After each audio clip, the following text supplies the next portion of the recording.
السلام علیکم سامعین، 30 ربیع الاول اور 23 ستمبر ہے۔ آج کی خبروں شروعات ام المدارس دارالعلوم دیوبند کے شعبہ تجوید کے استاد قاری عبدالرؤف بلند شہری اور ان کے شاگرد رشید قاری مشکور احمد رشیدی قاسمی کی تلاوت کلام پاک سے کی جا رہی ہے۔ ساتھ ہی چند تصاویر اور 2 بیانات ہیں۔ حال ہی میں جامعہ اشرف العلوم رشیدی گنگوہ میں تذکرہ اکابر گنگوہ کا اجرا ہوا تھا۔ اس موقع سے عزیزم مفتی حذیفہ مکی صلی اللہ علیہ وسلم اور جناب قاری مصروف رحیمی کے بیانات ملاحظہ ہو، اور ساتھ ساتھ حال ہی میں جامعہ میں ششماہی امتحانات بھی ہوئے تھے۔ چند تصاویر موقع کی پیش خدمت ہیں، اور عرض یہ ہے کہ اس جامعہ میں ماشاءاللہ ابتدائی دینیات سے لے کر عصری علوم تک مکمل تعلیم ہے۔ اس کی ذیلی شاخوں میں طالبات کا مدرسہ بھی ہے، اور کل ملا کر تقریباً 2000 بچے زیر تعلیم ہیں، جن میں تقریباً 700 طلبہ وہ ہیں جو دارالاقامہ میں رہائش پذیر ہیں۔ اعوذ باللہ من الشیطان الرجیم، بسم اللہ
پہلی کتاب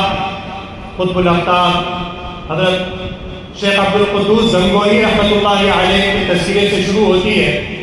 اور پھر آپ کے بعد شاہ ابو سعید ہیں، شیخ داؤد ہیں، شیخ عبدالنبی ہیں، شیخ عبداللہ ہیں، حضرت مولانا فخر الحسن صاحب ہیں، اور فقیہ النصر امام ربانی عالم حقانی حضرت مولانا اشرف گنگوہی رضی اللہ عنہ ہیں، اور آپ کے بعد بھی بہت سے اہل علم علماء صلحاء اکابرین میں سے تذکرہ ہے، شیخ عبداللہ ہیں اور دیگر بعد کے بہت سے حضرات ہیں۔ اور دوسری چیز خاص طور سے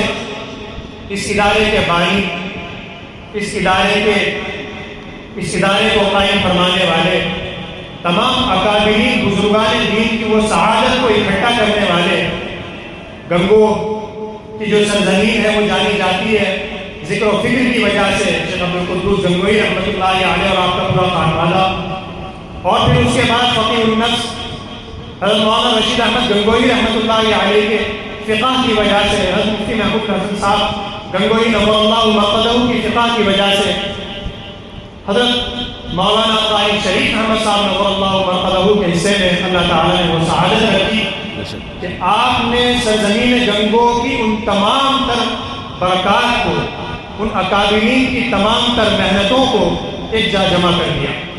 الحمدللہ یہ ادارہ آپ ہی نے قائم فرمایا، اور جیسا کہ مولانا ناظم صاحب نے بیان کیا مختصر طور پر کہ یہ جذبہ آپ کے دل میں اس وقت پیدا ہوا، 1428 کی حضرت کی پیدائش ہے، 1928 کی حضرت کی پیدائش ہے، اور حضرت والا نے 1944 میں ادارے کی بنیاد رکھی۔ آپ ذرا اندازہ لگائیے کہ 14-15 سال کا طالب علم ہم اگر دیکھیں تو ہمیں پتہ چلے گا کہ 14-15 سال کا آدمی کیا سوچتا ہے، لیکن جن لوگوں کو اللہ تبارک و تعالیٰ کسی خدمت جن سے لینا اللہ تبارک و تعالیٰ ان کے حصے میں لکھتا ہے، اللہ تبارک و تعالیٰ ان کو بچپن ہی سے وہ صلاحیت عطا فرما دیتا ہے۔ حضرت نے اس عمر میں اس ادارے کی بنیاد رکھی، پھر مظاہروں میں پڑھے اور پھر دارالعلوم دیوبند میں پڑھے، اور پھر ماشاءاللہ یہ چھوٹا سا مکتب جو حضرت نے ایک مسجد میں شروع کیا تھا، آج الحمدللہ ایک جامعہ کی شکل اختیار کر چکا ہے۔ اس کے فضلاء آپ نے دیکھے ماشاءاللہ دارالعلوم دیوبند کی مسند پر موجود ہے، نہیں یہ کہ ہندوستان بلکہ ہندوستان سے باہر الحمدللہ بہت سے ممالک میں بڑی بڑی خدمات الحمدللہ انجام دے رہے ہیں۔ یہ حضرت والا رحمۃ اللہ علیہ کی مقبولیت کی عظیم ترین دلیل ہے۔ الحمدللہ رب العالمین الرحمن الرحیم مالک یوم الدین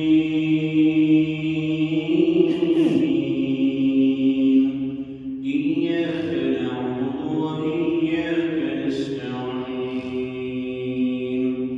اهدنا الصراط المستقیم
العزیز،